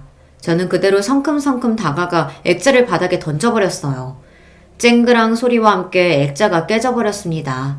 제 가정은 멋대로 파탄내놓고 본인들은 행복하게 웃고 있는 꼴이 우스웠거든요. 형 좋아하네. 너 같은 새끼가 무슨 형이야? 동생 인생 망쳐놓고 너는 새끼들이랑 좋았니? 나랑 내 새끼는 30년 동안 생이별 시켜놓고 너는 좋았냐고! 저는 소리를 지르는 건지 울분을 토해내는 건지 모를 정도로 눈물이 펑펑 쏟아졌습니다. 텔레비전을 부수고 액자를 부순들 무슨 소용이 있겠어요. 이런다고 해서 제 지난 시간이 다시 돌아오는 것도 아닌데요. 저는 모든 순간이 다 후회가 됐습니다. 그때 불이 나서 아내가 죽어버렸다는 것에 너무 충격받아 말도 못할 정도로 바보가 될 게 아니라 내 손으로 아내를 찾아 묻고 모든 일을 정리했어야 했어요. 그랬다면 아내가 죽지 않았다는 걸, 아내의 뱃속에 제 아들이 살고 있었다는 걸 다 알았을 텐데 모든 일이 후회됐습니다. 하지만 어쩌겠어요. 지나간 시간은 돌아오지 않는걸요. 저는 지나간 시간을 후회하지 않고 남은 시간을 알차게 쓰기로 했습니다. 저는 곧장 변호사부터 고용해 형을 고소했어요. 아버지 어머니도 싹 고소하고 싶었지만 이미 돌아가셨으니 고소할 사람이 형밖에 없더군요. 지난 30년 동안 형 때문에 아내가 감쪽같이 죽었다고 생각하고 살았으니 그 피해 보상을 받아야 했습니다. 물론 시간이 너무 지나서 증거도 없고 증인도 없지만 형이 죗값을 받을 때까지 끝까지 싸울 거예요. 저는 아직도 소송 중입니다. 그리고 최근엔 아내와의 오해도 하나하나 풀며 지내고 있어요. 30년이란 세월을 단 며칠 만에 뛰어넘을 수는 없겠지만 지난날 제 실수와 잘못을 인정하고 반성하면서 아내와 다시 잘 지내보려고 합니다. 아들과도 마찬가지입니다. 바로 얼마 전까지 직원과 대표 사이였으니 갑자기 부자지간으로 지낸다는 게 쉽지는 않지만 제가 많이 노력하고 있습니다. 아내와도 아들과도 함께 못다한 시간만큼 하루하루 더 값지게 쓰려고요. 저야 지금이라도 당장 아내와 살림을 합치고 싶어요. 지금까지 30년을 떨어져 지냈으니 단 하루라도 더 함께 살고 싶거든요. 아들도 조심스럽긴 하지만 그렇게만 되면 좋다고 했어요. 안 그래도 저까지 결혼해서 나가서 엄마 혼자 사시는 게 걱정됐었는데 엄마한테도 좋은 남자친구가 있으면 좋죠. 아들은 아직 저를 아버지라고 부르지는 않아요. 회사에서 매일 만나다 보니 아직도 대표님이라고 부릅니다. 그래도 다행인 건 저를 아내의 남자친구로 인정은 해줘요. 그리고 저는 올해 크리스마스에 프로포즈를 준비 중입니다. 아내는 둘 다 이제 나이도 많은데 뭐하러 결혼하냐고 하지만 저는 죽기 전에 아내와 꼭 혼인신고를 하고 같이 살고 싶어요. 아들도 제 호적에 올리고요. 그래서 지금까지 아들과 아내에게 해주지 못한 걸 모두 다 해주고 싶습니다. 예전엔 가난해서 아내에게 좋은 옷 한 벌 못 사줬지만 지금은 집도 사주고 회사도 다 아들에게 줄 거예요. 죽을 때 저에게 10원도 남아있지 않아도 아들과 아내에게 주고 갈 수만 있다면 그거로 저는 이 세상 편하게 떠나갈 수 있을 것 같아요. 여러분께서 제 프로포즈 꼭 성공할 거라고 응원하는 댓글 좀 많이 달아주세요. 여러분의 댓글이 저에게 큰 힘이 될 것 같습니다. 끝까지 저의 이야기 들어주셔서 감사합니다. 저처럼 인생의 끝자락에 새로운 시작을 준비하는 모든 분들 응원합니다. 안녕하세요. 저는 지방 사는 70대 여자입니다. 요즘 세대는 그래도 덜하지만 우리 시대 때는 시집살이 때문에 고부 갈등이 참 많았어요. 제 주변에도 눈물 없이는 들을 수 없는 시집살이가 참 많습니다. 그런데 저는 결혼하고 한 번도 시어머니에게 쓴소리를 들어본 적이 없어요. 이런 사람 좋은 시어머니는 가을에 별세하셨는데 그래서 가을이 되면 시어머니가 그렇게 생각이 납니다. 인생이라는 게 참 우여곡절이 많고 어떻게 흘러가는지 예상 못하잖아요. 저 역시도 최근에 아주 놀라운 일이 있었습니다. 믿기 힘들었고 그 과정을 겪으며 상처도 많이 받았어요. 하지만 지금은 조금 괜찮아져서 이렇게 사연으로 제보하게 되었습니다. 저에게 무슨 일이 있었는지 궁금하시죠? 바로 시작하겠습니다. 저는 20살 성인이 되자마자 남편과 결혼했어요. 고등학교를 나오지도 못하고 공장에서 일했는데 그 이유는 제 아버지 때문입니다. 우리 아버지는 술을 정말 사랑하는 분이셨어요. 평소에는 사람이 아주 멀쩡했는데 술만 마시면 말 그대로 개가 되는 사람이었습니다. 어릴 때는 학교에 다녀오다 길거리에서 누가 싸우고 있어서 보면 그게 우리 아버지였어요. 너무 창피해서 얼굴을 가리고 도망을 다닌 적도 많습니다. 경찰서에 하도 불려가니까 나중에는 경찰 아저씨와 저는 서로 인사할 정도로 가까워졌어요. 아버지는 술을 마시면 그렇게 집안 살림을 다 부셨습니다. 안 그래도 가난해서 집에 물건도 별로 없는데 다 때려 부수니까 남아있는 가전제품도 말을 안 들었어요. 이 과정에서 엄마에게 손도 많이 대셨습니다. 결국 엄마는 아버지의 저런 행동에 더는 못 참겠다고 제가 중학생 때 한밤중에 벼랑간 갑자기 집을 나갔어요. 사실 엄마가 이렇게 갑작스럽게 집을 나가는 행동을 몇 번 했었거든요. 그래서 이번에도 곧 돌아올 줄 알고 언니랑 기다렸습니다. 그런데 엄마는 그 뒤로 행방을 아예 감추었어요. 엄마의 최종 가출 이후에는 진짜 살면서 엄마의 소식을 들어본 적도 없습니다. 오죽하면 언니가 그냥 죽었다고 생각하고 살라고 했었죠. 저한테는 2살 터울의 친언니가 있었어요. 엄마가 집을 나가고 더욱 술을 물처럼 마시는 아버지 때문에 둘이 많이 고생했습니다. 야, 종석아, 우리 이렇게 살면 다 죽어. 언니는 그래서 서울로 가려고 해. 너는 그 공장에서 만난 남자 있다며? 그 사람하고 결혼해라. 아버지랑 같이 살면 우리 평생 고통스럽게 살아야 해. 지금도 번 돈 다 빼앗기고 있잖아. 언니는 저에게 아버지랑 하루라도 빨리 떨어져야 한다고 했어요. 그러면서 본인은 서울로 가서 아버지와 연락을 끊고 저랑만 인연을 이어가겠다고 했습니다. 저는 아버지 때문에 공장에서 억지로 일했었는데 월급을 제 손으로 만져본 적이 없어요. 왜냐하면 월급날이 되면 아버지는 그걸 알고 공장 앞까지 찾아왔습니다. 퇴근한 제가 돈 봉투를 받으면 그걸 그대로 들고 가서 술을 사서 마셨어요. 월급을 주지 않으면 공장 앞에서 술병을 던지며 행패를 부리고 저에게 손을 대기도 하셨습니다. 그래서 어쩔 수 없이 주고는 했어요. 그런 아버지의 행패를 막아주었던 한 남자가 있는데 그 사람이 언니가 말한 제 첫 남자친구였어요. 저보다 3살 많은 남자였는데 그렇게 저는 그 사람과 결혼까지 하게 되었습니다. 저는 정말 살고 싶은 마음에 그 남자에게 결혼하자고 했던 거였어요. 아직도 제가 결혼하자고 했더니 놀란 눈으로 저를 쳐다보던 남편이 기억납니다. 우리 집은 당연히 해줄 수 있는 게 아무것도 없었어요. 도망치고 싶어서 결혼하는 사람이었는데 제가 무엇을 들고 갔겠어요. 아버지에게 저 결혼한다고 통보하고 집을 나서는데 뒤에서 욕하는 소리가 들렸습니다. 무서우면서 한편으로는 너무 다행이고 해방감을 느꼈어요. 가난했던 것은 우리 집뿐만이 아니었습니다. 남편의 집도 넉넉한 사정은 전혀 아니었어요. 사실 우리 세대는 모두가 가난한 세대였거든요. 그렇게 얼떨결에 남편의 집에서 결혼 생활이 시작되었습니다. 저는 엄마가 없었고 남편은 아버지가 안 계셨어요. 너무 안타깝게 결혼하기 바로 전에 병으로 돌아가셨다고 하더라고요. 장남인 남편 밑으로 시동생이 무려 5명이 있었습니다. 시어머니와 남편이 밖에서 돈을 벌어 식구들을 먹여 살리고 있었어요. 시어머니는 말수가 적고 온화한 분이셨습니다. 혼자 그 많은 자식의 밥을 하는 게 얼마나 대단해 보였는지 모릅니다. 결혼해서 저도 며느리로 그 집에서 같이 사니까 저는 당연하게 살림해야 한다고 생각했어요. 그래서 청소하고 빨래하고 요리하고 그렇게 지냈는데 제가 열심히 집안일을 하면 시어머니는 제 손을 꼭 잡고 늘 이렇게 말씀하셨습니다. 아가, 네 고운 손이 망가질까 봐 무섭다. 우리 아들하고 결혼해줘서 고마워. 우리 평생 행복하게 살자. 내가 아가 네 엄마라고 생각하고 살아. 알겠지? 얼마나 사람이 대단한 분인지 아시겠죠? 저는 이런 시어머니 덕분에 고부 갈등을 전혀 겪지 않았어요. 친정아버지 때문에 도망치듯 결혼했는데 시어머니를 잘 만나서 다행이었습니다. 아버지와 사이가 안 좋으니 저는 명절에도 집에 가지 않았어요. 만나봤자 돈을 달라고 행패를 부리거나 술을 마시고 동네 사람들과 싸울 게 뻔했거든요. 그래서 저는 시어머니의 친정에도 같이 다녔습니다. 누가 보면 우리를 시어머니와 며느리가 아닌 엄마와 딸로 착각할 정도로 사이가 좋았어요. 이렇게만 말하면 제가 아주 행복한 결혼 생활을 했던 것 같죠? 그런데 전혀 아니에요.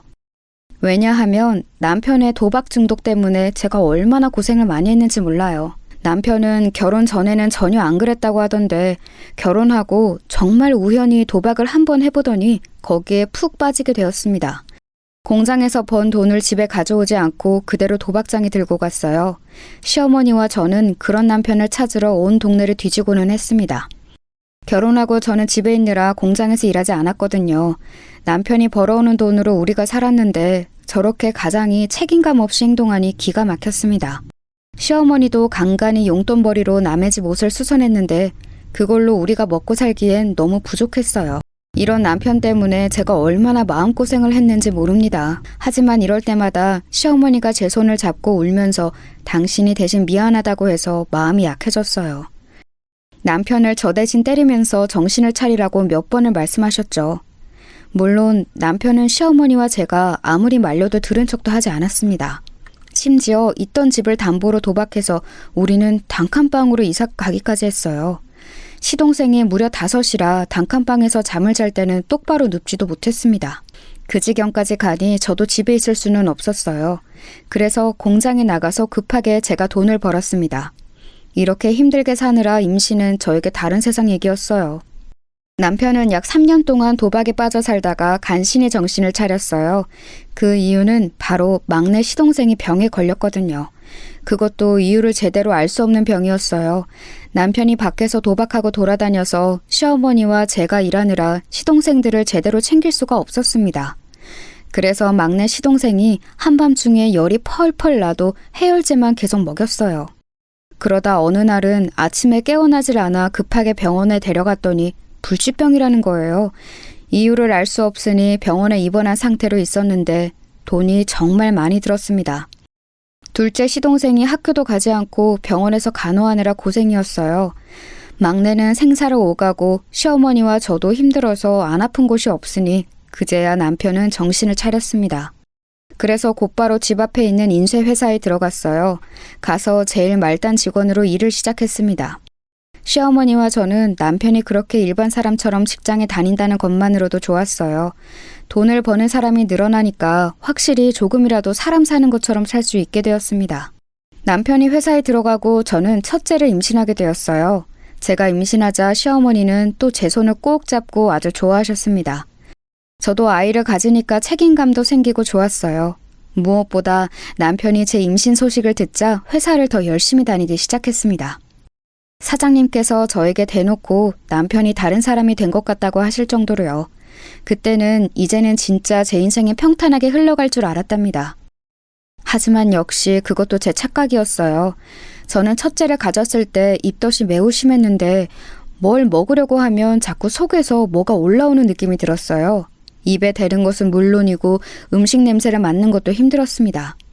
유일하게 신맛이 나는 것은 먹을 수가 있었어요. 그런 저를 위해 시어머니는 시장에 가서 시고 달달한 과일을 정말 매일 사다 주셨습니다.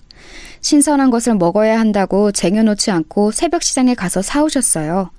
남편이 해야 하는 일을 시어머니가 해주셨어요. 아가, 너 뭐 하는 거니? 임신했는데 이렇게 집안일하고 그러면 애 떨어진다. 빨리 가서 누워있어. 내가 할 테니까 가서 과일 먹으면서 쉬어라, 응? 어머니, 저 괜찮아요. 병원에서도 조금씩 움직이는 것은 오히려 아가한테 좋다고 하더라고요. 어머니는 6명이나 낳으셨잖아요. 그러니까 어머니야말로 가서 누워 계세요. 허리랑 무릎도 아프시면서 왜 자꾸 움직이세요? 시어머니는 임신 기간 동안 저에게 유독 더 잘해주셨어요. 원래도 저에게 친절하고 잘해주셨지만 임신 동안에는 더욱 저를 위해주셨습니다. 그런 상태로 첫째가 태어났는데 우리 시동생들에게도 아직도 고마운 게 있어요. 제가 아기를 낳고 현실적으로 집안 형편이 어려우니 바로 일을 했거든요. 일하러 나가면 시동생들이 우리 장남을 돌봐주었습니다. 제가 자식이 셋인데 제일 예쁨을 많이 받은 게 장남이에요.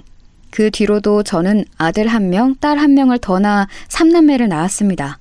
아이를 낳으면서 계속 일했고 남편도 쉬지 않았는데 식구가 워낙 많으니 가난했던 것은 여전했어요. 그래도 성인이 된 시동생들은 각자 살 길을 찾아 떠났습니다. 그렇게 본인 인생을 열심히 살아주는 것이 오히려 고마웠어요. 특히 둘째 시동생은 저랑 동갑인 여자거든요.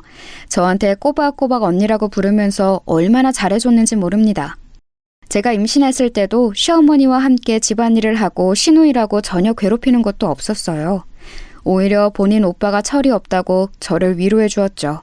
그런 마음씨 좋은 둘째 시누이는 성인이 되고 부잣집에 시집을 가게 되었습니다.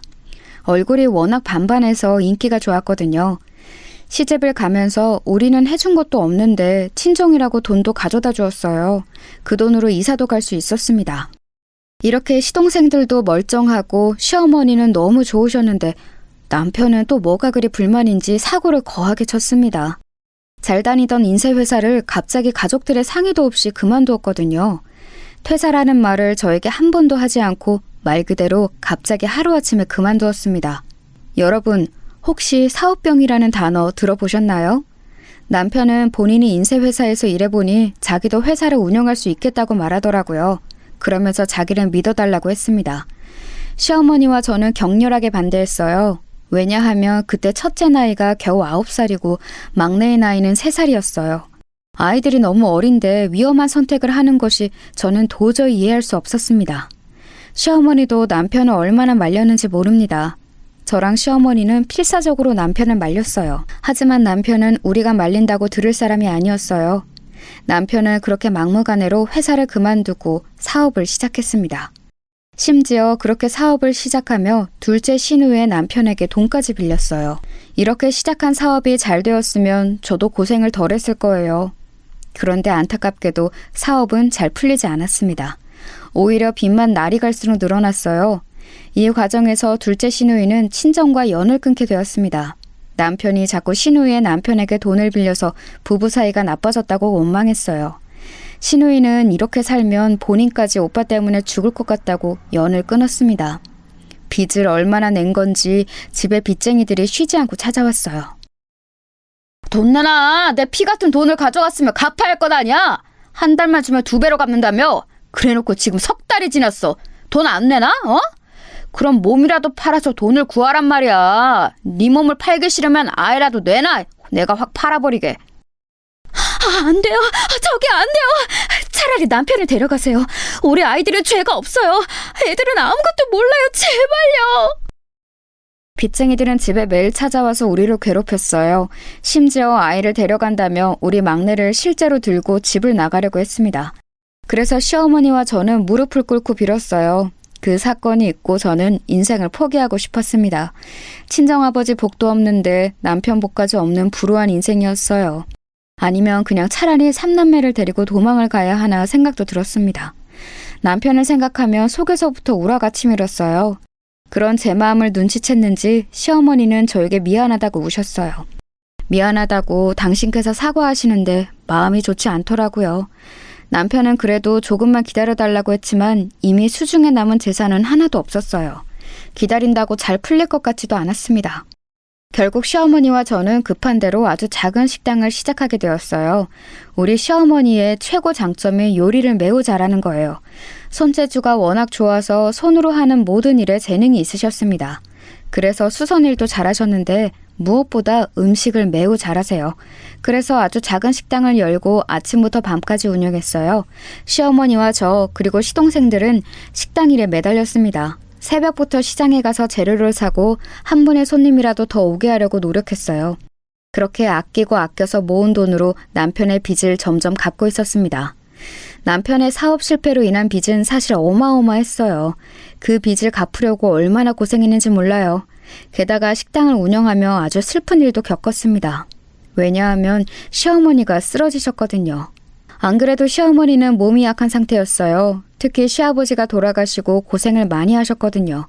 어깨, 허리, 무릎 등 안 아픈 곳이 없었습니다. 그런데도 제가 임신하며 저를 제일 최우선으로 돌봐주셨어요. 셋을 낳는 동안 매번 마시는 것도 해주셨고 아이도 많이 봐주셨습니다. 그런 시어머니가 쓰러지니 저는 너무 슬퍼서 눈물이 나왔습니다. 엄마가 집을 나갈 때도 이렇게 슬프진 않았거든요. 하지만 식당 일을 쉬면 시어머니의 병원비를 낼 수가 없으니 정말 울면서 일했습니다. 다행히 시어머니의 손맛을 제가 옆에서 많이 봐서 흉내를 낼 수가 있었어요. 그렇게 낮에는 일하고 밤에는 병원에 가서 시어머니를 간호했어요. 워낙 고생을 많이 하기도 했고 연세도 많으셔서 병원에서 집에 그냥 가라고 하더라고요. 그래서 시어머니를 퇴원시키고 집에서 모셨습니다. 식당 일을 하다가도 시동생들에게 잠시 가게를 맡기고 집에 들러 어머니 끼니는 꼬박꼬박 챙겼어요. 단골 손님들이 딸보다 며느리가 훨씬 더 챙긴다고 대단하다고 하셨죠. 아가, 미안하다. 시집와서 고생만 하네. 내가 너무 미안해. 우리 다음 생에 만나면 엄마랑 딸로 태어나자. 미안해. 시어머니는 1년 동안 누워 계시다 결국 집에서 돌아가셨어요. 돌아가시기 직전에 상태가 매우 안 좋았는데 자식들보다 저를 더 많이 찾으셨습니다. 숟가락 들 힘도 없는데 저를 보고 천천히 저 말을 어렵게 하시고 눈을 감으셨어요. 그날이 제가 인생을 살면서 제일 많이 울었던 날이에요. 어머니가 돌아가신 슬픔에 저는 정상적으로 살 수가 없었습니다. 낮에는 그래도 제가 일해야 하니까 식당에서 일하고 밤마다 얼마나 울었는지 몰라요. 망할 남편은 시어머니가 돌아가시고 드디어 최종적으로 정신을 차렸어요. 저에게 어느 날 술을 마시고 오더니 무릎을 꿇고 울더라고요. 본인이 너무 미안했다고 이제 앞으로 자기 인생을 저에게 바치겠다고 했죠. 고맙거나 대단한 마음은 전혀 들지 않았습니다. 그저 아직 어린 우리 삼남매라도 어떻게든 키워보자고 했어요. 시동생들도 하나둘 커서 집을 나갔습니다. 남편은 식당에 나와 저를 도와 일했어요. 식당에서 일하면서 몸도 마음도 지쳤지만 이렇게 일하지 않으면 제 자식들을 키울 수가 없었습니다. 그래서 기계처럼 일했더니 손님이 많이 늘어났어요. 돌아가신 시어머니가 딸들에게도 안 알려준 비법을 저에게 알려주셨거든요. 그래서 그 요리 방법대로 요리했더니 점점 손님이 늘어 다른 지역에서 우리 식당에 올 정도로 손님이 늘었습니다. 아주 작은 가게에서 시작한 우리 식당은 어느새 점점 규모가 커지기 시작했어요. 나중에는 2층짜리로 가게를 확장했는데 이게 꿈인가 생시인가 싶었습니다. 그러면서 직원들도 많이 고용했어요. 돈도 많이 생겼는데 덕분에 우리 아이들이 하고 싶은 것도 시켜줄 수 있었습니다. 아이들이 어릴 때는 남편 때문에 너무 힘들게 살았지만 첫째가 고등학교에 입학하면서는 부족함 없이 넉넉하게 키워주었어요. 특히 첫째는 운동을 했었는데 사실 운동이 돈이 굉장히 많이 들어요. 코치 비용도 그렇고 연습 비용과 장비까지 많은 돈이 들어갑니다. 첫째는 야구를 좋아해서 야구 선수가 되고 싶다고 했어요. 그래서 제가 식당에서 일하며 번 돈으로 지원을 아주 많이 해주었습니다. 본인이 저렇게 하고 싶은 일이 명확하니까 저는 오히려 좋았어요. 지원을 해준 것에 비해 사실 첫째는 이렇다 할 성과를 전혀 내지 못했습니다. 그저 겉으로 보이는 훈련만 몇 번 참여하고 여자를 만나러 다녔어요. 운동한다고 들어간 돈이 적지 않았는데 용돈도 많이 가져갔거든요. 그 돈으로 여자친구들과 놀러 다니는 것을 제가 한두 번 본 게 아니랍니다. 사실 둘째와 셋째는 제가 낳았지만 아주 기특하거든요. 특히 셋째는 공부를 잘해서 장학금을 받으며 학교에 다닐 정도였습니다. 남들은 보통 첫째가 제일 잘났다는데 우리 집은 정확히 반대였어요. 첫째는 사실 사고도 많이 치고 돌아다녔습니다. 운동한다는 이유로 싸움도 많이 했어요. 제가 아이들 학교에 선생님의 부름을 받고 달려갔던 것은 첫째 때가 유일하거든요. 어머니, 재열이가 운동하는 것은 알겠는데 너무 위화감을 조성합니다. 야구 방망이를 들고 다니면서 친구들을 위협해요. 제가 그러지 말라고 했는데 무슨 일이 생기면 본인의 돈으로 해결한다는 말까지 하더라고요. 집에서 각별히 지도해 주세요. 장남의 담임 선생님의 말씀을 듣고 저는 어이가 없었습니다. 제가 그렇게 고생해서 확장한 식당의 돈이 장남의 합의금으로 쓰게 되는 것은 말이 되지 않잖아요. 특히 중간에 엄마 같던 시어머니가 돌아가시고 정말 많이 힘들었거든요. 그걸 옆에서 봤으면서 장남이 저렇게 말했다니 너무 속상했습니다. 집에 와서 첫째 아들에게 저런 말을 했냐고 물어봤더니 아니라고 하더라고요. 장남의 이런 행동은 심지어 성일이 되고 나서도 지속되었어요. 장남을 보면 마치 우리 아버지를 보는 기분이 들었습니다.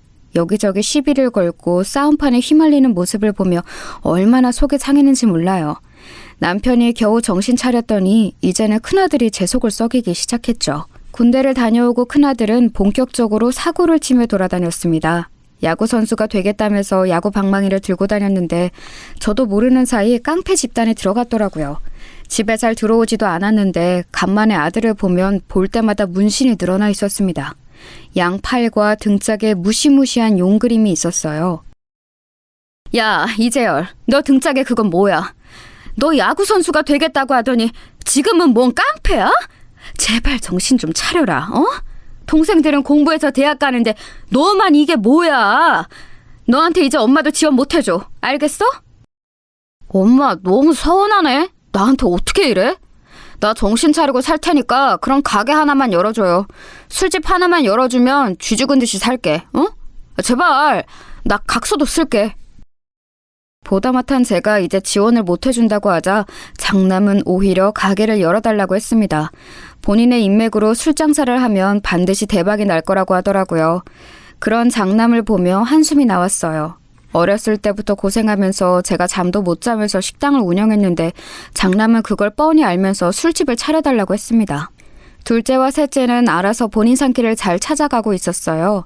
저는 아무리 장남이어도 괘씸한 마음이 들어 열어주지 않으려고 했습니다. 그런데 남편이 그때 저를 설득했어요. 동생들이 잘 나가니까 본인이 얼마나 마음고생이 심했겠냐고 하더라고요. 이번이 마지막이라 생각하고 술집을 열어주자고 했습니다. 제 인생에 엮인 남자들은 도대체 왜 이 모양이가 싶었어요. 하지만 남편과 장남의 끊임없는 설득에 저는 진짜 이번이 마지막이라고 하고 가게를 하나 열어주게 되었습니다. 그리고 이 결정은 아직도 후회하고 있어요. 첫째 아들은 제가 술집을 열어주자 아주 좋아했습니다. 그러면서 본인 친구들을 초대해서 매일 술파티를 하기 시작했어요. 같은 동네라 지나가며 보면 매일 술에 취해 있었습니다. 그래도 본인을 믿어달라고 큰 소리를 워낙 친 상태라 믿고 기다렸어요. 그런데 첫째는 장사할 깜냥이 없었습니다. 일단 제일 문제인 것은 장남의 태도였어요. 운동하던 습관이 남아있어 허세가 가득했습니다. 그래서 마치 군대처럼 직원들을 대했어요. 또 본인의 기분이 나쁘면 그게 다 티가 나는 사람이었습니다. 심지어 손님하고 싸워서 경찰까지 출동하는 사태가 일어났어요. 오죽하면 우리 식당의 단골 손님이 아들 술집 왜 저러냐고 할 정도였어요. 장사하는 분들은 아실 텐데 사실 맛은 거기서 거기고 서비스가 참 많은 것을 차지하거든요. 특히나 한국 사회에서는 친절하면 반은 먹고 들어간다고 할 정도랍니다. 그런데 아들은 손님에게 친절하게 대하지를 않고 오히려 본인의 기분이 나쁘면 위협해서 경찰까지 출동하게 만들었어요. 예, 재열아. 엄마가 말하는 거 기분 나쁘게 듣지 말고, 응? 내가 장사를 몇 년을 했는지 알지? 일단 친절하게 웃으면서 대하면 손님들도 그거 알고 다시 찾아준단 말이야. 그러니까 네 기분 상했다고 너무 그렇게 대하지 마. 아우, 내가 알아서 한다고요. 엄마는 도대체 왜 나한테만 뭐라 그래? 내가 지금 엄마 도움받아서 가게 차렸다고 엄마 마음대로 내 가게를 조종하려고 하는 거야? 여기는 내가 사장이니까 내가 알아서 하겠다고 하잖아. 노파심의 엄마 마음으로 최대한 좋게 말하려고 해도 장남은 기분 나쁘게 반응했어요. 심지어 장남이 조폭 집단에 들어가서 그 조폭들이 가게에 오니까 손님들은 무섭다고 오지 않았습니다. 조폭들끼리 술집에서 노는 모습을 보면 일반인들은 당연히 무서움을 느끼잖아요. 제가 그걸 말했더니 자기를 가만히 두라고 소리를 지르는 모습에 저는 아들이지만 정이 떨어졌어요. 그러다 장남은 본인 가게에서 일하던 21살짜리 여자 직원과 결혼식을 올리기도 전에 아기를 가지게 되었습니다. 저는 처음에 장남이 무슨 어린 여자를 데려왔길래 무슨 일인가 했어요. 임신했다고 이 여자와 결혼한다는데 할 말이 없었습니다. 그 어린애는 머리도 노랗게 염색하고 딱 봐도 질이 좋지 않았어요. 친정 부모님도 안 계셔서 18살 때 가출했다고 하더라고요. 도대체 장남이 왜 저렇게 된 건지 저는 알 수가 없었습니다. 제가 비록 일하느라 바빠서 아이들에게 정성을 쏟지는 못했던 것은 맞아요. 하지만 우리 세대에는 다 그러고 살았고 똑같이 자랐는데 둘째와 셋째는 멀쩡했거든요. 저는 도저히 이해할 수가 없었습니다. 그래도 내 자식이 결혼한다고 하니 가만히 있을 수는 없더라고요. 가게 근처에 신혼집을 급하게 마련해 주었어요. 며느리는 혼수로 들고 온 것이 아무것도 없었지만 일단 임신했으니 싫은 소리를 하기도 싫었습니다. 또 며느리를 보니 우리 시어머니 생각이 그렇게 나더라고요. 저한테 천사처럼 대해주셨던 시어머니를 생각하며 저도 며느리에게 잘해주려고 얼마나 노력했는지 모릅니다. 며느리는 임신해서 움직이기 힘들다고 집안일을 하나도 하지 않았어요. 그래서 제가 식당 일을 직원에게 맡기고 가서 대신 청소와 빨래를 해주기도 했습니다. 그렇게 하는데도 고맙다는 말을 전혀 들어본 적이 없어요. 출산한 며느리는 마치 상전처럼 굴었습니다. 어찌나 먹고 싶은 게 많은지 이것저것 요구하는 것도 많았어요. 저는 그래도 첫 손주니까 며느리가 그렇게 먹고 싶다고 하면 어떻게든 구해주었습니다. 그리고 저도 식당에서 시장으로 일하니까 바빠서 시집살이를 시킬 시간도 없었어요. 그래서 미안한 마음에 용돈도 자주 주었습니다. 그런데 장남 부부는 그런 용돈을 너무 당연하게 여겼어요. 어머님, 이제 우리 성현이 돌이잖아요. 먹는 양도 늘어났는데 용돈도 늘어나야 하는 거 아닌가요? 요즘 애아빠 가게가 잘 되는 것도 아니라 먹고 사는 게 너무 힘들어요. 어머님이 많이 도와주셔야 우리가 아무 탈 없이 살아요. 며느리는 제 얼굴을 보면 대놓고 돈을 요구했어요. 처음에는 그래도 장남이 결혼하고 남들과 싸워서 경찰서에 가지는 않아 그것만으로도 다행이라 많이 챙겨주었습니다. 그런데 저도 사람인지라 당연하게 제 돈을 자기들처럼 사용하는 모습에 서운하기 시작했어요. 제가 부잣집에서 태어난 것도 아니고 부잣집으로 시집 온 것도 아니잖아요. 고생이란 고생은 다 하고 살았는데 그렇게 모은 돈을 아무 노력도 하지 않고 쓰는 것이 아니꼬였습니다. 아무리 부모 마음이 자식들에게 다 해주고 싶어도 이건 아니었어요. 저는 인간 대 인간으로 본인의 인생은 본인이 책임져야 한다고 생각합니다. 그런 점에서 둘째와 셋째는 아주 기특했어요. 공부로 장학생으로 들어가서 제가 따로 용돈을 주지 않아도 알아서 잘 먹고 잘 살았거든요. 반면 장남 부부는 어째 날이 갈수록 요구하는 조건이 늘어났습니다. 심지어 며느리는 아기를 키우는 게 힘들다고 어찌나 징징댔는지 몰라요. 이제 막 걷기 시작한 돌쟁이 손주를 우리 가게에 데려와서 맡기고 자기는 놀러 다녔습니다. 아우, 사장님, 내가 사장님 며느리니까 아무 말 안 하고 있었는데 저거는 너무 심하지 않아요? 사람이 양심이 어디 있는 거야? 큰애들도 보면 너무해요. 사장님이 그렇게 돈 들여서 가게 차려줬으면 고맙다고 해야지. 매번 와서 죽는 소리야. 내 팔자가 이런가 봐. 나도 큰애들만 보면 속이 갑갑해. 그래도 결혼하더니 적어도 패싸움은 안 하잖아. 쟤 야구한다고 지원해준 돈이 얼마인지 알아? 그 돈만 생각하면 내가 속이 터져. 실제로 큰아들은 야구는 무슨 술집이나 제대로 운영하길 바랐습니다. 제 바람과 달리 술집은 파리가 날릴 지경이었어요. 유명해져서 다른 지역에서 먹으러 오는 우리 식당과 달리 아들의 가게는 손님이 아예 없었습니다. 그도 그럴 것이 매번 본인 족복 친구들을 불러 술판을 벌이는데 누가 가고 싶겠어요. 어느새 장남 부부를 생각하면 저는 머리가 아팠습니다. 심지어 자꾸 손주를 식당에 맡기고 놀러 다니는 며느리는 어쩌다 손주가 다치니까 저에게 대놓고 불만을 표출했어요. 아기를 키워보신 분들은 아실 텐데 정말 몇 초 사이에 사라지고 사고치는 것이 아기잖아요. 안 그래도 식당에는 위험한 도구가 많아서 제가 불안했거든요. 며느리에게 아기를 맡기고 가지 말라고 해도 들은 척도 하지 않았습니다. 제가 봐주지 않으면 손주를 집에 방치하거나 장남 가게에 맡겨놓고 놀러 다녔어요. 차마 그래도 제 첫 손주를 조폭들 사이에서 술 마시는데 앉혀놓을 수는 없어 데리고 있었거든요. 그런데 언제 한 번은 손주가 식당에서 뛰어다니다가 넘어졌어요. 그러면서 얼굴에 큰 상처가 났습니다. 저도 당연히 너무 놀라서 그대로 아이를 업고 병원으로 달려갔어요. 응급처치를 하고 의사 말을 들었더니 다행히 평생 가는 상처는 아니라고 하더라고요. 아이들은 재생 능력이 좋아 금방 회복될 수 있으니 기다리라고 했죠. 그때 장남은 심지어 집에서 자고 있었습니다. 저녁에 며느리가 가게에 왔길래 낮에 있었던 일을 말해주었더니 그때부터 저에게 불같이 화를 내기 시작했어요. 어머니는 도대체 아이를 어떻게 봤길래 그러냐고 섭섭하다고 가게가 떠나가라 소리를 질렀답니다. 심지어 손님들이 다 쳐다보는데도 전혀 신경 쓰지 않았어요. 일단 가게니까 저도 미안하다고 달랬는데 그날 그게 얼마나 서운했는지 모릅니다. 저라고 우리 손주를 다치게 하고 싶지는 않았거든요. 가게에서 일하던 직원들도 며느리가 돌아버렸다고 저를 위로했습니다. 그런데 더 서운했던 것은 바로 장남의 태도였어요. 아, 엄마, 아기가 뛰어다니면 안 다치게 엄마가 노력해야지. 이러면 어떡해? 아내가 집에 와서 밤에 잠도 못 자고 계속 울었어. 나는 엄마가 잘 봐줄 거라 생각했는데 서운하네. 일부러 이러는 거야? 뭐? 넌 무슨 말을 그렇게 하니? 내가 식당 운영하면서 안 그래도 바빠 죽겠는데 네 자식 돌보느라 얼마나 고생인지 알아? 네 아빠는 손주 데리고 놀다가 발목이 삐었어. 그것도 모르고 너희는 너희가 만든 자식을 돌보지도 않잖아. 엄마가 아예 안 봐주면 우리는 어떻게 살라고 그러는 거야? 그럼 내 가게는 어떡해? 술집에 아기를 데리고 장사하면 엄마가 그것도 싫다며. 내가 이래도 싫고 저래도 싫고 엄마는 나한테 왜 그래? 아이고 인간아, 정신 좀 차려라. 너희 동생들은 멀쩡하게 공부하고 사회생활하고 결혼해서 사는데 너는 왜 이 모양이야? 그리고 엄마한테 아기 다쳤다고 뭐라 할 거면 아예 데리고 오지 마. 이 사건으로 저는 장남 부부에게 실망했습니다. 힘들게 고생이란 고생을 다 하면서 키웠더니 저렇게 나오는 게 너무 괘씸했어요. 특히 장남에게는 서운한 마음이 가득했습니다. 이런 상황에서 제가 아예 장남 부부와 인연 자체를 끊게 되는 계기가 발생했어요. 그건 바로 장남이 저 사태에서 제대로 된 사과도 하지 않고 한 행동이 있었습니다.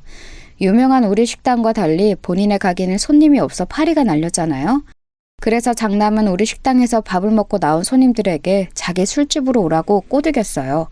생전 도와주러 오지도 않더니 본인 가게로 손님을 데려가려고 앞에 서 있는 모습을 보고 저랑 남편은 할 말을 잃었습니다. 심지어 우리 가게 손님들을 데려갔으면 서비스라도 챙겨줘야 하는데 억지로 술을 강매까지 했습니다. 그 과정에서 손님들은 당연히 기분이 나빠서 또 경찰을 부르게 되는 사건이 자주 발생했어요. 그게 소문이 나서 아들 가게는 물론이고 우리 가게의 손님까지 잃게 될까 두려웠습니다. 실제로 단골들이 아들을 보면 아예 우리 가게를 지나쳐서 들어오지 않는 모습을 몇 번이나 목격했거든요. 그래서 제가 그런 식으로 하지 말라고 했더니 아들은 그게 그렇게 섭섭했는지 큰 소리로 화를 내기 시작했습니다. 본인이 그래도 엄마의 첫째 자식인데 어떻게 그럴 수가 있냐며 바락바락 소리를 질렀어요. 남편이 그런 아들을 말리자 아빠도 똑같다며 행패를 부리기 시작했습니다. 그래도 아닌 건 아니라 저는 제발 정신 차리라고 똑같이 대응했어요. 그랬더니 아들이 어떤 행동을 했는지 아세요? 다 필요 없어. 다 필요 없다고. 맨날 재민이 재원이만 챙기고 엄마는 장남인 나는 챙기지도 않고 다 죽어. 그냥 나는 몰라. 죽을 거야. 야 인간아, 지금 뭐 하는 거야? 왜 우리 가게 그릇을 던져? 여보, 빨리 경찰 불러. 이놈아, 도대체 뭐가 그리 불만이라 이러는 거야? 엄마 속 터지게. 아들은 본인의 뜻대로 되지 않자 갑자기 우리 가게에 있는 기물을 파손하기 시작했어요. 경찰을 불렀는데 첫째 아들 때문에 경찰 얼굴을 하도 많이 봐서 민망했습니다. 경찰들도 우리 아들을 보더니 고개를 절레절레 젓기 시작했어요. 그날은 장사할 마음이 도저히 들지 않아 문을 빨리 닫았습니다. 불 꺼진 가게에서 남편과 둘이 아들이 던진 그릇을 주우며 생각했습니다. 아무리 자식이어도 본인 자식까지 낳은 자식을 책임질 필요는 없었어요. 그것도 힘들게 키워놨더니 저러는 게 오히려 괘씸했습니다. 얄미운 며느리는 말할 것도 없고요.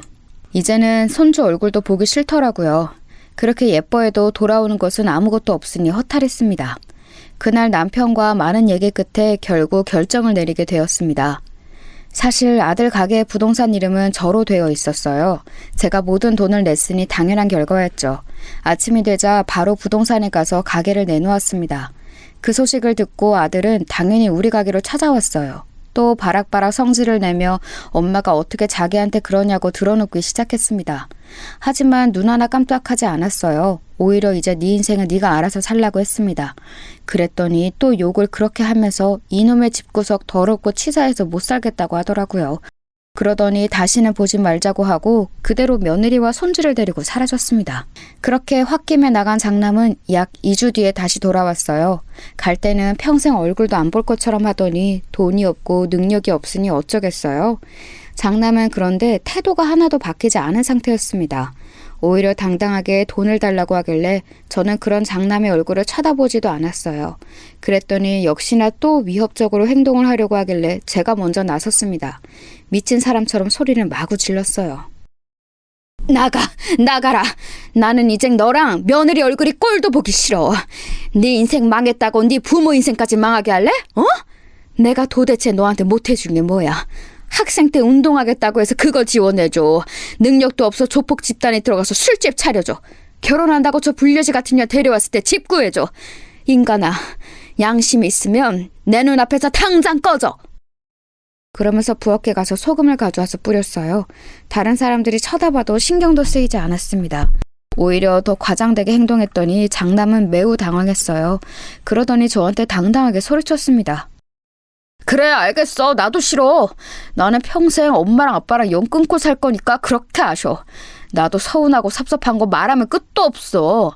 고아라고 생각하고 살 테니까 연락하지 마. 가자. 그렇게 장남은 완전히 제 눈앞에서 사라지게 되었습니다. 처음에는 속상하고 제가 너무했나 싶었어요. 하지만 남편과 둘째와 막내는 저를 위로했습니다. 오히려 앓던 이가 빠졌다고 남편을 좋아했어요. 실제로 그 뒤로 저는 아주 행복한 인생을 살게 되었습니다. 둘째와 셋째는 각각 본인들도 너무 잘났는데 배우자도 아주 잘 만났어요. 심지어 전문직이라 미래도 보장되었는데 성격까지 좋았습니다. 제가 결혼할 때 지원해줬는데 그게 그렇게 감사했다고 얼굴을 볼 때마다 얘기했어요. 그러니 저도 자연스럽게 더 지원해주게 되더라고요. 둘째네 부부는 영국으로 가서 결혼 생활을 했습니다. 본인들의 회사가 영국에 본사가 있다고 해서 해외로 가게 되었어요. 그런데 한국에 올 때마다 선물을 가득 들고 오더라고요. 그 모습을 보며 얼마나 뿌듯했는지 모릅니다. 이렇게 둘째와 셋째 부부 그리고 손주들까지 보고 있으니 첫째 부부는 금방 기억에서 사라졌어요. 오히려 연락이 없는 걸 다행으로 여겼습니다. 갑자기 나타나서 돈을 달라고 할까봐 얼마나 무서웠는지 몰라요. 첫째가 우리와 연락을 끊고 우리 가족에게 좋은 일이 많이 일어났습니다. 식당은 매출이 자꾸 늘어나서 2호점과 3호점까지 생겼어요. 자식들이 각자 잘 사니까 시동생들에게 2호점과 3호점을 내게 해주었습니다. 어차피 시어머니 도움으로 제가 잘 살게 된 거라 평생 갚으려 살려고 했죠. 가족들과 사이도 날이 갈수록 좋아졌어요. 막 결혼했을 때는 너무 가난해서 다리도 못 펴고 잤다고 했잖아요. 그런 우리가 어느새 이렇게 식당도 매출이 좋고 다들 행복하게 사니 얼마나 다행이었는지 모릅니다. 그런 상황에서 저는 환갑이 지나 65세가 되었을 때 식당 일에서 물러나게 되었어요. 평생 일했더니 몸이 여기저기 아프더라고요. 남편도 안 아픈 곳이 한 군데도 없었습니다. 남편은 다행히 어머니가 돌아가시고 완전히 정신을 차렸어요. 그 뒤로는 사고도 전혀 치지 않고 저를 도와 열심히 살았답니다. 그래서 그 뒤로는 저도 남편을 많이 의지하며 살았어요. 식당은 막내 시동생에게 물려주었습니다. 막내가 어릴 때 많이 아팠다고 했잖아요. 그래도 심성이 어찌나 착한지 매번 저에게 고맙고 미안하다는 말을 달고 살았어요. 시어머니와 유독 얼굴이 많이 닮아 저도 애착이 갔거든요. 막내 시동생에게 식당을 물려주고 뿌듯한 마음으로 그동안 모은 돈으로 남편과 여행하며 살고 있었습니다. 영국에 있는 둘째 부부도 보러 가고 유럽 여행도 다녔어요.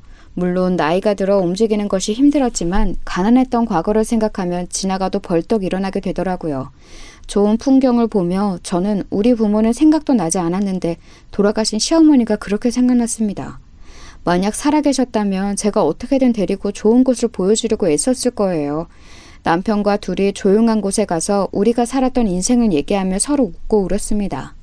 시어머니 얘기를 하면 그렇게 눈물이 나왔는데 이상하게 남편이 있으면 위로가 되었어요.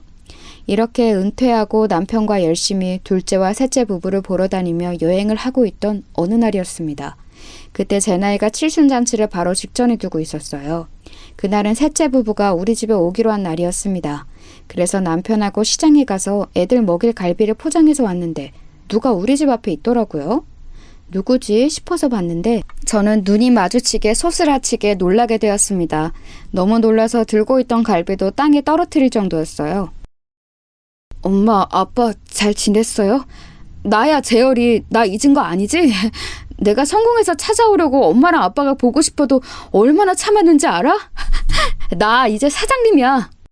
우리 집 앞에 당당하게 서 있던 사람은 바로 장남이었어요. 장남은 때깔 좋은 양복을 입고 저를 찾아왔습니다. 본인이 사장이라고 소개하며 명함을 건넸어요. 봤더니 무슨 건설회사 사장님이더라고요. 아무리 미운 마음으로 끝이 났어도 자식 얼굴을 몇십 년 만에 보니 엄마 마음이라는 게 참 그렇더라고요. 미워도 자식이라고 얼마나 반갑던지 끌어안고 엉엉 울었습니다. 사실 장남 부부를 내치고 행복하게 살았어도 마음 한구석에는 늘 장남이 있었거든요. 어디서 무엇을 하고 사는지 알 수가 없었습니다. 그런데 이렇게 성공해서 저를 찾아오다니 너무 놀랐어요. 곧 셋째 부부가 집에 도착했고 눈물의 상봉이 이어졌습니다. 그동안 어떻게 살았냐고 했더니 무작정 공사장에 가서 일하기 시작했다고 하더라고요.